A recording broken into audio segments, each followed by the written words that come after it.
The atmosphere was different. Survivors watched quietly from the gallery, some weeping, some nodding.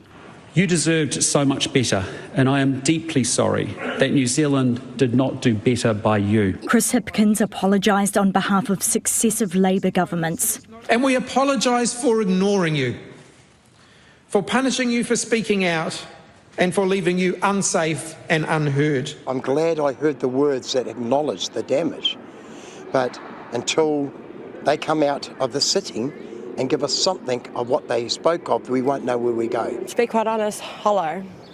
The only apology that I found that gave me any relief was from Labour. A year from today, the Prime Minister's promised a day of remembrance, a point in time to measure whether apologies lead to action. The words were right today, right? What they said was correct today. But what will be interesting is the actions from here on in. Like even 12 months from now, having a day of a commemoration day, absolutely. It's a good thing to do. And it sounds so weird. You just had this conversation, true, about signing a check. But when the rubber hits the road, words are great, but actions are better. And it will be interesting to see what their actions are. Them being all parliamentarians. I believe Chris Hipkins came out today and said, we will not, basically he said, we won't hassle you if you borrow to pay back these people. He's actually taken it off the table. He said, so he's kind of encouraging the government to do the right thing financially, and they won't use it against him, even if, it's a bad financial decision. Like when a marriage separates and the partners then have to get a bigger mortgage because everything's cut in half, they go further into debt for the right reason. If these guys go further into debt for the right reason, I think most of us would be sweet as with that. I don't think it's a bad financial decision at all.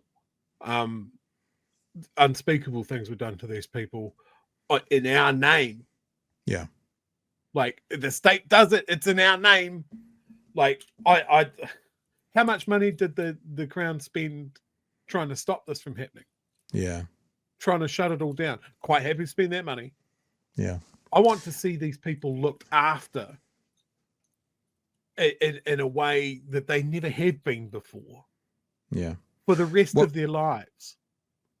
Let's have a look. This part of the conversation goes on and it has a few actually of the survivors speaking to camera. So we won't watch all of it, but let's watch a bit more of it and then we'll move on to our last story. While they came to Parliament for the apology, survivors leave with questions over compensation. Well, in terms of compensation, we don't even know how much we're going to get. We may not see that today, and we've every right to expect that to be seen today. Leaving survivors hanging to wonder what's going on, and it's not right.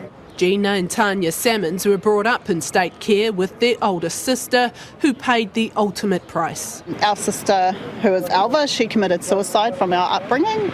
It's believed at least 200,000 children and vulnerable adults were abused in care, but just 4,000 have received financial redress at an average $18,000. Most of my compensation at the time was directed towards the lawyer that did my case. And I blew my money within months or a year or so because I wasn't given support behind that money. To help speed up current cases, the government announced $32 million, promising a more fulsome scheme is coming. But I also want to assure you today that it is our intention to have a new single redress system operating next year. There will be a big bill, but it's nothing compared to the debt that we owe those survivors. Overall cost will be a key consideration. It will be in due course as to what we can ultimately afford, but the point is that's not the starting point. That genuinely hasn't been. These survivors were members... Which is, this is where I found Annabelle, this was this conversation, which is actually a fantastic thing for the Prime Minister to say. Money won't be the starting point. Yeah. I mean, not to try and now move it to a policy game with the Prime Minister, but that's what we've been saying about all sorts of things where you've been starting with money, like infrastructure and like public services. Money shouldn't be the starting point. I agree that this is the place not to have it as the starting point. However, there's other things when running a country it should also not be a starting point for. So I'm happy he said it about this. I hope he learns a fucking lesson from it and maybe thinks about that for some other places where money shouldn't be the starting point, shall he? Yeah, like there's a lot of people comparing the apologies. There's a lot of comments about Chloe's one. I don't know if you've got that in the can there. I do not. Her statement's particularly good. But comparing the two Chris's apologies, look, I'm not going to do that, like, because that can easily come down to who's the better public speaker. Yeah, right. So I'm just going to look at the words rather than how they're delivered. Words can be really important, not if they're by themselves, but to get that sort of apology after years and years and years of silence, of being disbelieved, that does have weight. But as you said, Pat, if it's not followed by action, if it's not followed by something that will stop this from happening to people again, ever, then it is meaningless and hollow. And I think there's